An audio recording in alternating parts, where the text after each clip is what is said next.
Hello and welcome. My name is Nathan Brummel. I'm here with my colleague Brett Malin today, and we want to introduce you to modern church history.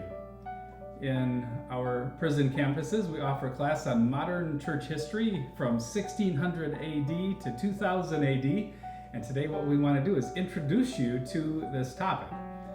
Now, there's a couple of things we want to do. One is we want to just talk a little bit about the textbook which we have, and then we also want to talk about the assignments. And then what we're going to do in this and subsequent lessons, we want to begin to talk about this really massive period of time from 1600 to 2080. That's 400 years. We want to talk about some of the highlights of this time period. And so what we want to do is kind of talk about 100-year-old segments at a time. So we'll talk about what the Lord did in his church in the 1600s, and then we'll spend time talking about the 1700s, and then the 1800s, and then the 1900s, leading us up to the year 2000. So what we want to do is go through the various chapters in the book and kind of talk about why we put them in here. So as a student, you should have Modern Church History, which is CH 103, from 1600 AD to 2000 AD.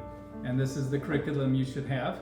And Brett Malin and I put this together. Now, Brett Malin mostly teaches at the Stateville Prison in Joliet with Divine Hope Reformed Bible Seminary, but for this class, we decided that we would co-teach it together.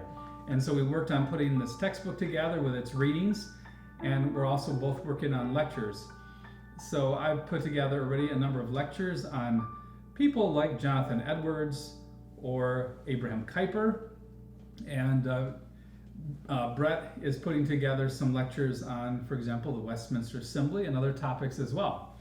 So I'm so glad that you can be over here today, and so that we can together introduce our students to this very important period of time. Very important. I'm glad to be here. Thanks for having me. Now, what kind of topics in modern church history excite you just off the cuff? I mean, if I talk about in this period of time, what are the most intriguing topics or persons to study in this 400 years? What do you think? Oh, there are so many things that interest me. But like the top five. Okay, the top five. Certainly Puritanism of the 17th century, very interesting. Both Puritanism in England and also Puritanism in New England.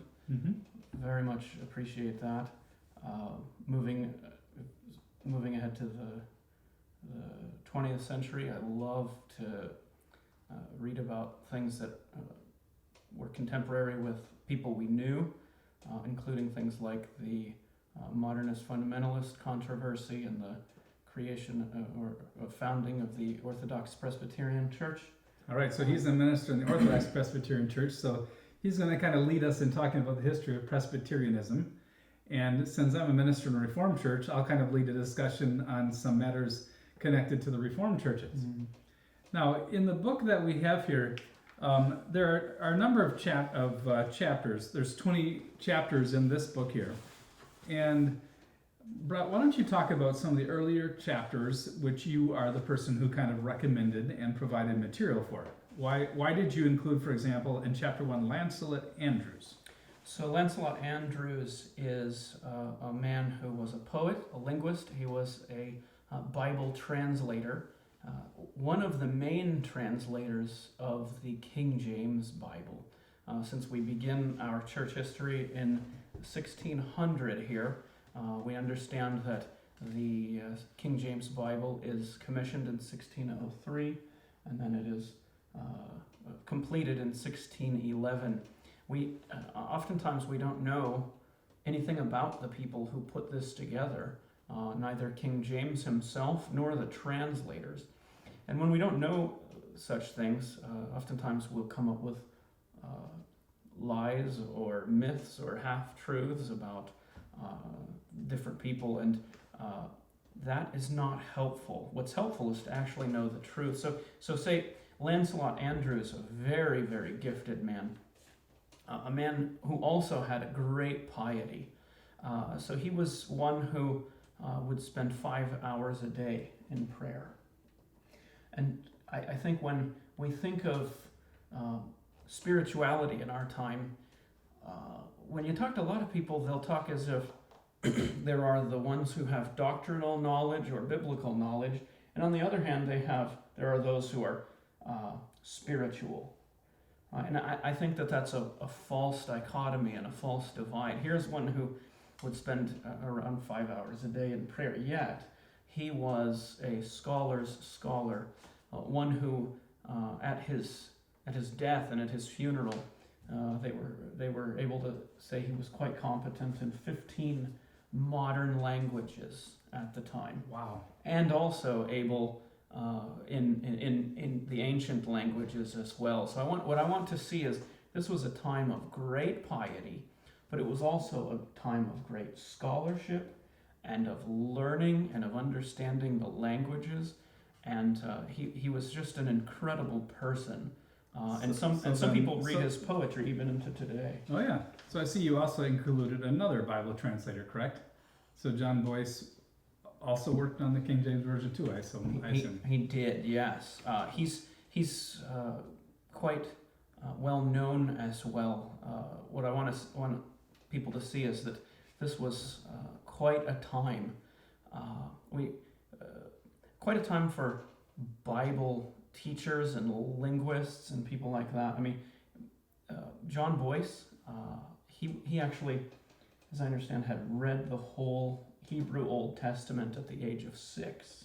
Well, that's an early start. Was able to teach it. In other words, his father was teaching Greek and Hebrew at the dinner table. We're inclined to read. Well, that's so striking because you'd think of people in those days learning Latin, as a student early on, so they can read in Latin. But for your dad to teach you Hebrew at that age is quite something. And these men were masters of Latin, of course, as well. Correct. You're right. I'll say this, and this will come up in a later lecture. There's one man, neither Lancelot Andrewes nor John Boyce, but there's another man who lamented whenever the royalty asked him to preach because he had a hard time speaking for length of time in English. He was so accustomed to speaking in Latin that to speak at length in English was actually a chore for him. Yeah, I was just reading the new biography on Herman Bavinck too, about how there was a Dutch Reformed scholar who, right around the turn of the year 1900, was the last Dutch scholar who mainly lectured in Latin and published in Latin. Yeah. So amazing time. We are inclined to look at ourselves as we're so smart, so intelligent, and everyone before us was just like cavemen or something like that. And C.S. Lewis called this a fallacy. Chronological snobbery, he called it. I see. But in fact, it can be humbling to read about people of the past, these great men, because we find out that we are actually quite small compared with them. Pygmies standing on the shoulders of giants. We are pygmies, yes. So the next person on the list is John Owen, and what we have in here, this write-up is by John Piper. John Piper has done a number of nice biographies of great Christians, and Owen talks about, Piper talks about Owen and his view of the mortification of sin. I think Owen is one of the great of the Puritan theologians. So he's an English minister and theologian, and who writes widely, defends the doctrine of justification by faith, and has been very influential. There's been a revival of his thought actually in the 20th century. And he's another one who spent his teenage years very well. I don't know about you. I largely wasted my teenage years with sports and other things. I mean, it was good, but I would say lots of sports, but the rest was wasted. I mean, here's a man who spent even his teenage years reading in Greek and Latin, sometimes 16 hours a day.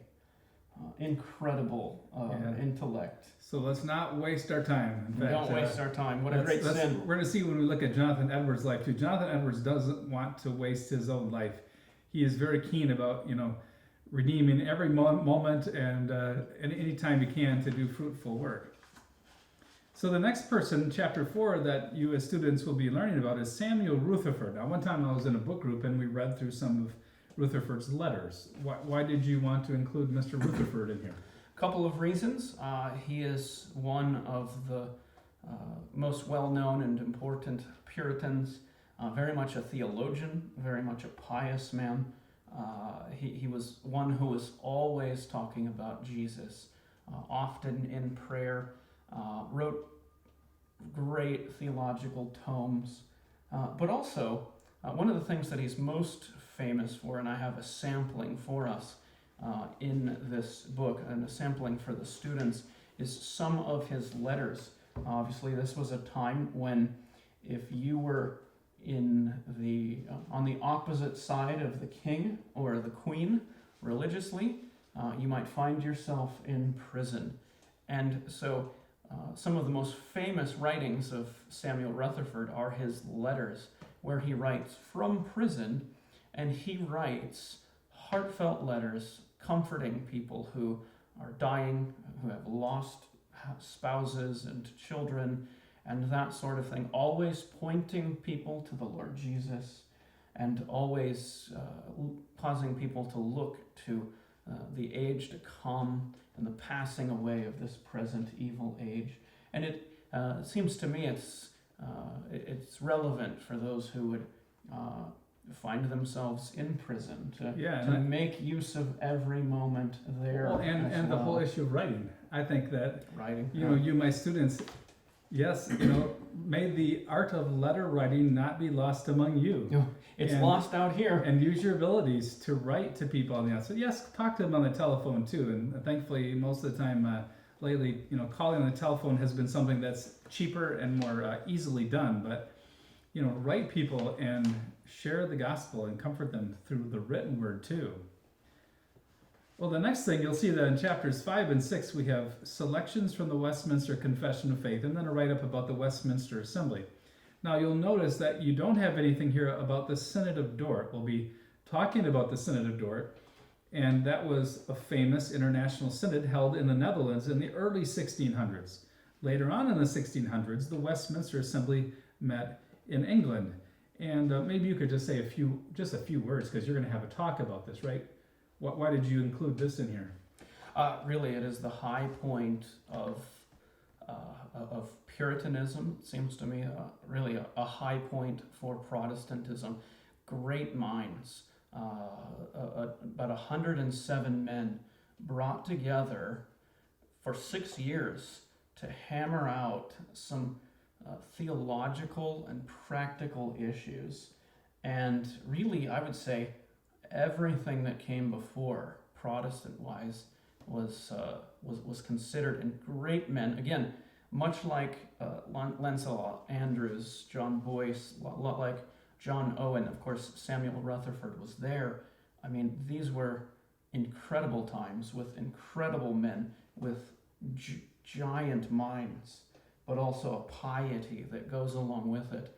And it really sets the stage, it seems to me, for much of Reformedom and Reformed Christianity after that. It was a time that was amazing, but also it's hard to repeat. I mean, the amount of people that were there and the caliber of men. It was almost like, we've had Olympic dream teams of basketball before, but there's never been one like 1992. The original dream team. I would say this is the dream team of theologians in the mid-1600s. Now, if you're a student in Stateville Prison in Joliet, then you might have classes with Brett on the Westminster Confession of Faith.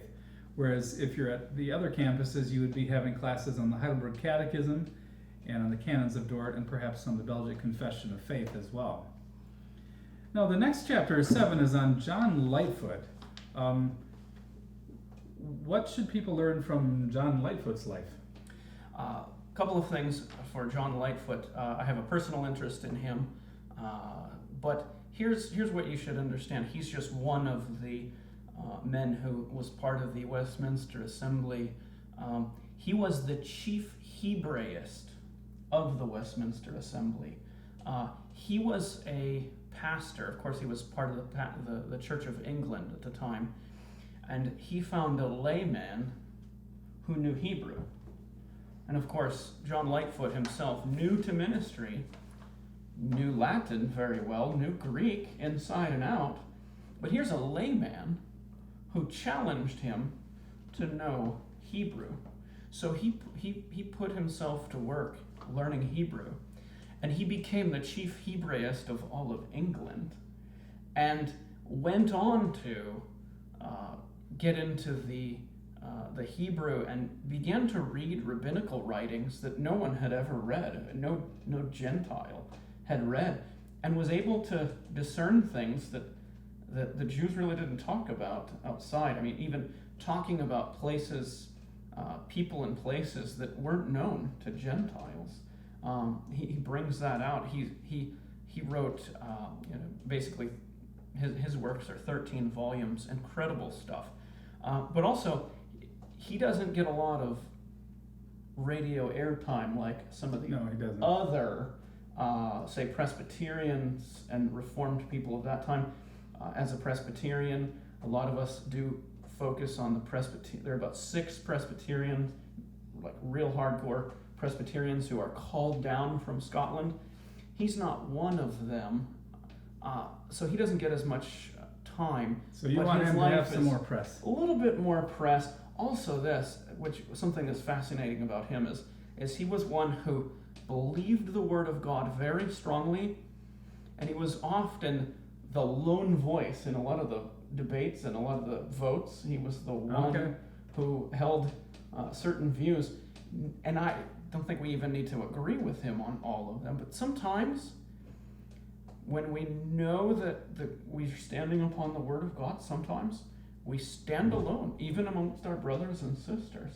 Yep. And there's a time for that. We shouldn't seek that. Shouldn't be the first place we go. But there are times when we stand alone, and we speak our conscience, we vote our conscience, and we leave the rest up to the Lord. That's right. So, but the humility that comes with learning from a layman to come into greatness. Okay, then we have chapter 8, and that's about the life and suffering of John Bunyan. Now, it's something that should be important to every Christian man in prison, because, of course, John Bunyan spent years in prison because he wouldn't stop preaching the gospel. And it was while he was in prison that he famously wrote The Pilgrim's Progress, which would become one of the most famous books in the English-speaking world that would only sell number 2 compared to the Bible, of course, which is always the number 1 seller for centuries. And of course, the life of John Bunyan is very poignant because he is incarcerated away from his wife and family, and then he has a blind daughter. And at the Indiana State Prison in our classroom, we have a large painting of his daughter coming and doing as she would do daily, bringing a cup of soup to her dad in the Bedford County Jail. So that's quite something. So you can learn about the life of John Bunyan. Chapter 9 introduces you to really the first American celebrity. Yes, the first American celebrity was a preacher named George Whitefield. And you're going to learn about how George Whitefield played a role in the origin of Methodism, the Calvinistic Methodists, and he played a role, of course, also in the great revivals in early American colonial history. And so he's a quite influential person who plays a very role in shaping evangelicalism, right? Yeah. And he is the person who comes preaching extemporaneously with great passion and emotion. And while at the same time being a confessional Calvinist, he injects into American religion a very strong emotional element. And so he is a very, very important person. Yeah, absolutely. I mean, we must understand the context there, that was a time when other Anglican pastors would read sermons and they would read prayers. And very, very flowery, fancy sermons often. Yes, but oftentimes just very slow and very, very boring, put the people to sleep. And here he comes with prayers that are heartfelt, that he had not written before, or he had not borrowed from someone else. And then he's preaching to people, looking at them in the eyes, and then takes the preaching outside of the church. Yes, that was very controversial. Was a big no-no at the time. You're supposed, as an Anglican priest, just to preach your own little church. and an area, and then he would go around and preach everywhere in England and Scotland and Wales and the colonies. But he basically had a very much a missionary passion. And I think when we talk about the history of the expansion of Christianity, in some sense we need to view him, of course, as an evangelist and missionary. Yeah. So I'll be preparing a lecture on him as well, or two. And then the next person, chapter 10, is John Newton. Now, John Newton, of course, is famous because he was first involved in the slave trade and then dramatically converted. And he's famous for writing the song Amazing Grace. And then he, of course, also becomes a foe of the institution of slavery. Chapter 11 is on William Cooper. Now, I think it looks like William Cowper, but you say William Cooper. Now, I think he's relevant for our students, partly because many of our students, many of you men in prison, have to, just like Christians on the outside, struggle with ups and downs in your mood, struggle with being depressed. Well, here's a man who suffered from clinical depression for a large part of his life. And I don't think you could ever say that he ever was healed. I mean, there are certain times when he was doing better, other times when he was suicidal. Yeah. So it was up and down. Now, he had some great Reformed pastors as friends who encouraged him. Like John Newton. Like John Newton. He was also dramatically converted when he was in what we would call something like an insane asylum. Yeah. And so I think his life is quite important. It shows how in the midst of all the trials of depression and even clinical depression, there is the hope of the gospel that can encourage the saint. And out of that depression, he writes great poetry and great hymns, one of my favorites among them. So he's very relevant for prison ministry. You're right. And I know that some of you, my students, love poetry and write your own poetry.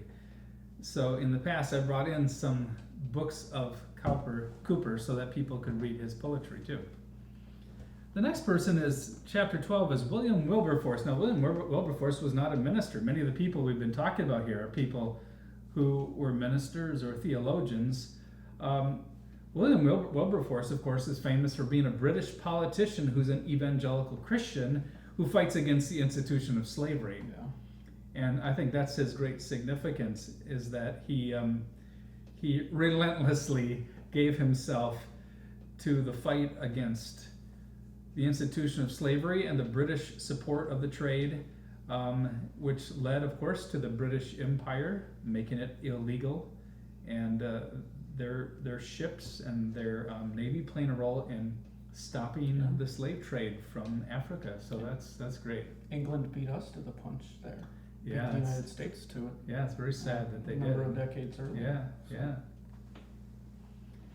And then chapter 13 is on Jonathan Edwards as a pastor and theologian. And Jonathan Edwards is someone we could call a founding father of American evangelical Christianity, or evangelical Calvinism in America.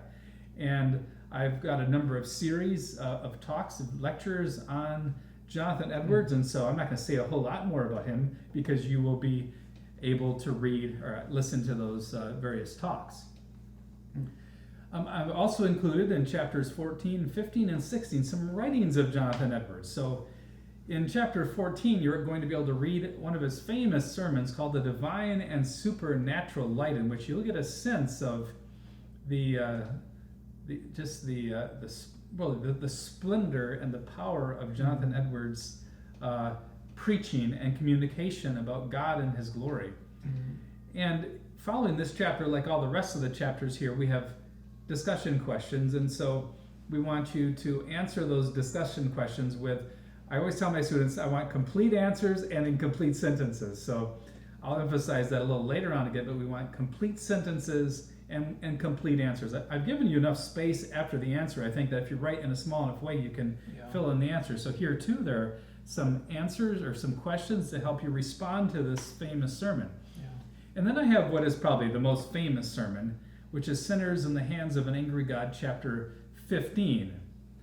Now, when I was in high school, like many of you, that might have been included in an anthology of American literature even.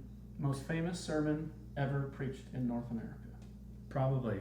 It definitely. But in order to counteract that, see, some Yes. people read that and they think, well, Edwards, all he did is ever preach about hell and judgment. Mm-hmm. He actually preached a lot more about heaven than he did about hell. And so in chapter 16, I've included a sermon to encourage you men.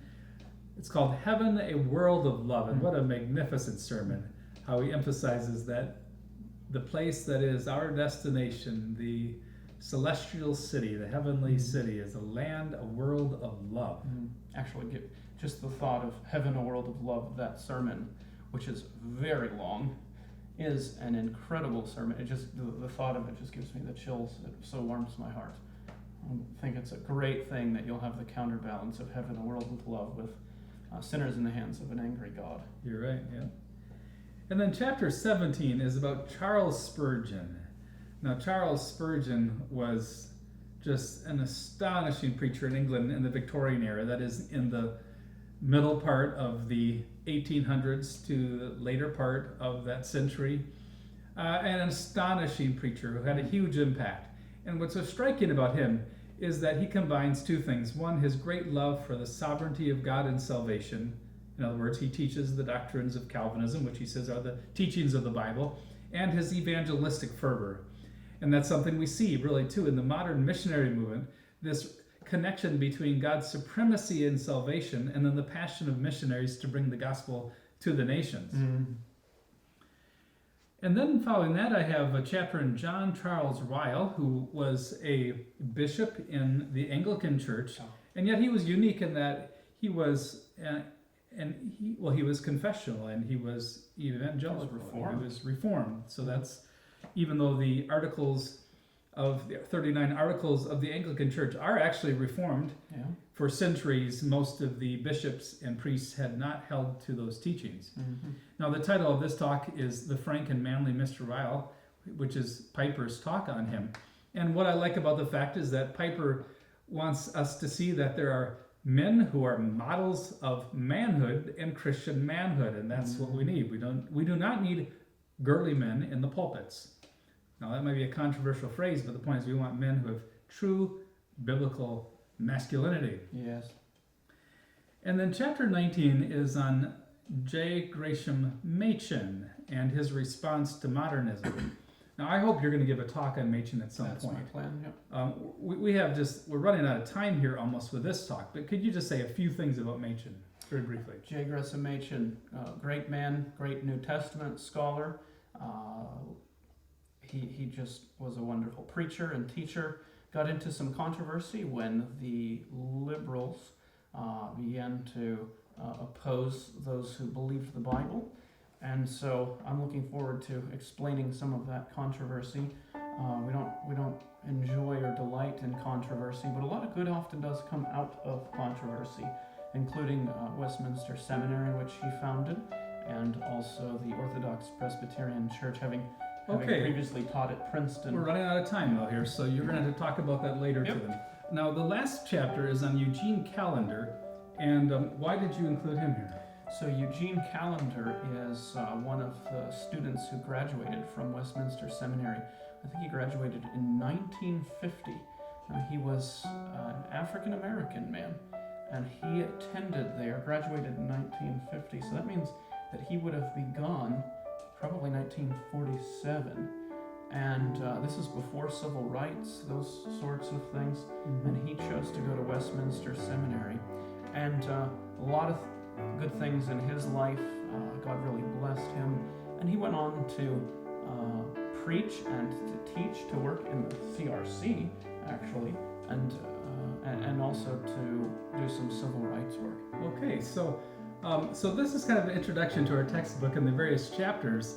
And so your job is to read through the chapters in the book and then answer the questions afterwards. You'll see that there's quite detailed discussion questions. And like I said earlier, what we want are complete answers in complete sentences. So we'll be grading you on how complete your answers are. So there's sufficient room, I think, for you to, if you write small enough, to write a complete answer and with complete sentences. And if you have questions about what a complete sentence is, probably don't begin your sentence, your answer with the word because.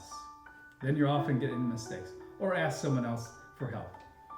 Well, this has been just an introduction to the class, and now we'll move on to talking about the various centuries.